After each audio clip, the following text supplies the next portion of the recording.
¿Consideras una persona espiritual? Sí, ¿Te consideras una persona espiritual? sí, sí. ¿Qué es Dios para ti? Todo. ¿Qué es Dios para ti? Todo. ¿Qué crees que pasa después de la muerte? No lo sé. No tengo idea. ¿Qué crees que pasa después de la muerte? Reencarnación. Veréis, os voy a decir lo que la Biblia dice al respecto, ¿vale? La Biblia nos dice que está establecido que los hombres mueran una sola vez y que después haya juicio. Dice que todos seremos juzgados o bien para la vida eterna o para muerte. Cuando se refiere a la muerte no habla tanto de una muerte física, sino de una muerte espiritual, es decir, de la separación de Dios, de la condenación. Viendo que hay un cielo y que hay un infierno y que todos seremos juzgados, ¿creéis que saldríais inocentes o culpables? No tengo idea. ¿Inocente o culpable? Yo creo que no hay como tal, no pueden juzgar, creo. Pero no hay culpables. Veréis, la Biblia nos dice que está establecido, como decíamos, que el hombre muere una sola vez y que después haya un juicio. En ese juicio nosotros no vamos a ser juzgados por leyes humanas, sino por las leyes de Dios, por sus mandamientos. ¿Conoces los 10 mandamientos? Sí, ¿Conoces los 10 mandamientos? No. Los 10 mandamientos al final son las 10 leyes más conocidas de Dios, aunque hay más de 613 mandamientos, 613 leyes de Dios. Y es en base a la ley de Dios que nosotros seremos juzgados. Ciertamente si fuéramos juzgados en base al juicio humano, pues ciertamente nosotros cometemos errores y somos imperfectos. Pero juzgados en base a la ley de Dios, ciertamente es que no va a haber ningún inocente que sea condenado, ni ningún culpable que sea declarado inocente. Como os decía, los 10 mandamientos son los más conocidos. ¿Me podrías mencionar alguno de ellos? honrarás a tu padre y a tu madre. Honrarás a tu padre y a tu madre, no dirás falso testimonio, no matarás, no robarás, no adulterarás. En base a esa ley de Dios es a la que nosotros seremos juzgados. Así a vos de pronto os viene algún mandamiento que quizás hayáis podido incumplir. Por ahora no. ¿Algún mandamiento que creas que hayas podido incumplir de los que acabamos de mencionar? No, tampoco.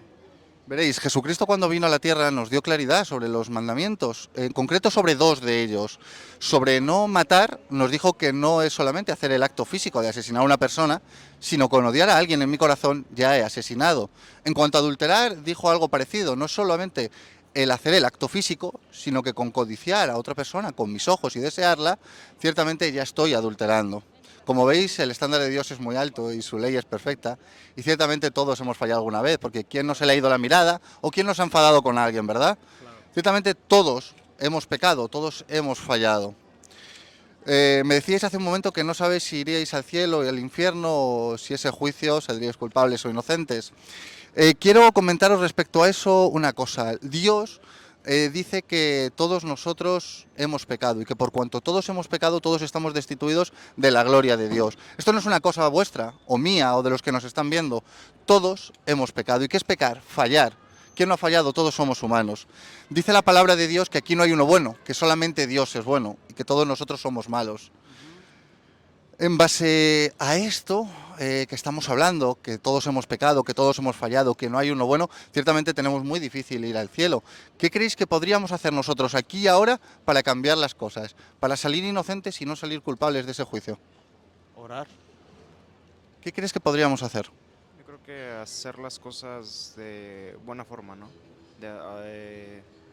Ver a lo mejor un poquito las cosas como Dios las dice. Creo que eso sería lo primordial. Veréis, nosotros, dice la Biblia, que intentamos hacer lo bueno cuando nos damos cuenta de la situación en la que estamos, pero que intentando hacer lo bueno acabamos siempre haciendo lo malo. Dice la Biblia que está en nuestra naturaleza caída esa inclinación al mal. Veréis, os voy a poner un ejemplo. A un niño tú de pequeño no le tienes que enseñar a hacer lo malo, porque lo malo ya le sale solo. Le tenemos que enseñar a hacer lo bueno. ¿Por qué? Porque está en nuestra naturaleza caída, esa inclinación al mal, como hablábamos. Ciertamente no hay nada que nosotros podamos hacer para ganarnos el cielo, no hay obra alguna. Ciertamente nuestras maldades nos llevan como el viento y nuestras buenas obras para Dios son como trapos de inmundicia. ¿Conoces el Evangelio? No. ¿Conoces el Evangelio? No, tampoco. Hasta ahora mismo hemos estado conociendo las malas noticias, ¿vale? Ahora vamos a hablar del Evangelio, que quiere decir literalmente las buenas noticias. Veréis, las malas noticias es que todos hemos pecado, que hemos fallado, que no hay nada que podamos hacer para ganarnos el cielo, que ciertamente todos estamos condenados, que sí, que podemos intentar hacer las cosas bien e intentar cambiar la situación, pero que por nuestra naturaleza no podemos. Ahora toca hablar de las buenas noticias, del Evangelio. Dice en Juan 3:16 que de tal manera amó Dios al mundo que ha dado a su Hijo unigénito, para que todo en el que no se pierda, mas tenga vida eterna. Continúa diciendo, porque no envió Dios a su Hijo al mundo para condenar al mundo, sino para que éste sea salvo por él.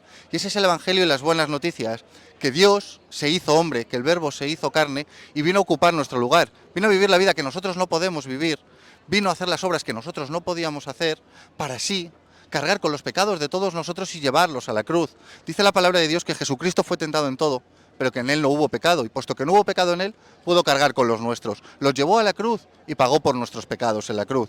Pero Jesucristo no se quedó clavado en la cruz, él resucitó al tercer día, venciendo a la muerte, al diablo y a este mundo, para darnos a todos nosotros la vida eterna como un regalo. Veréis, en una ocasión Jesucristo dijo a sus discípulos, yo soy la resurrección y la vida, y el que cree en mí, aunque muera, vivirá. Y os quiero hacer esta pregunta, ¿tú crees que Jesucristo es el Hijo de Dios, que vino a este mundo a morir por nuestros pecados y que resucitó para que tengamos vida y la tengamos en abundancia? Correcto. ¿Tú crees que Jesucristo es el Hijo de Dios que vino a morir por nuestros pecados y que si creemos en él seremos justificados? Sí, de acuerdo. Sí. Veréis, dice la palabra de Dios que con el corazón se cree para justicia, pero que con la boca se confiesa para salvación. Y quiero daros la oportunidad en esta hora de confesar a Jesucristo como vuestro Señor y Salvador. ¿Aceptas a Jesucristo como tu Señor y Salvador y te arrepientes de tus pecados? Sí. ¿Aceptas a Jesucristo como tu Señor y Salvador y te arrepientes de tus pecados? Sí. Dice la palabra de Dios que cuando un pecador se arrepiente, ciertamente hay gozo en los cielos. Y yo creo que hay una fiesta. Que Dios os bendiga mucho y no os despido sin antes daros un regalo. Ok. Gracias. Os voy a regalar una Biblia a cada uno, Gracias. para que esto que hayamos estado viendo, pues profundicéis y conozcáis mucho más al Creador. Qué amable. Que Dios os bendiga mucho. Hasta luego, chicos.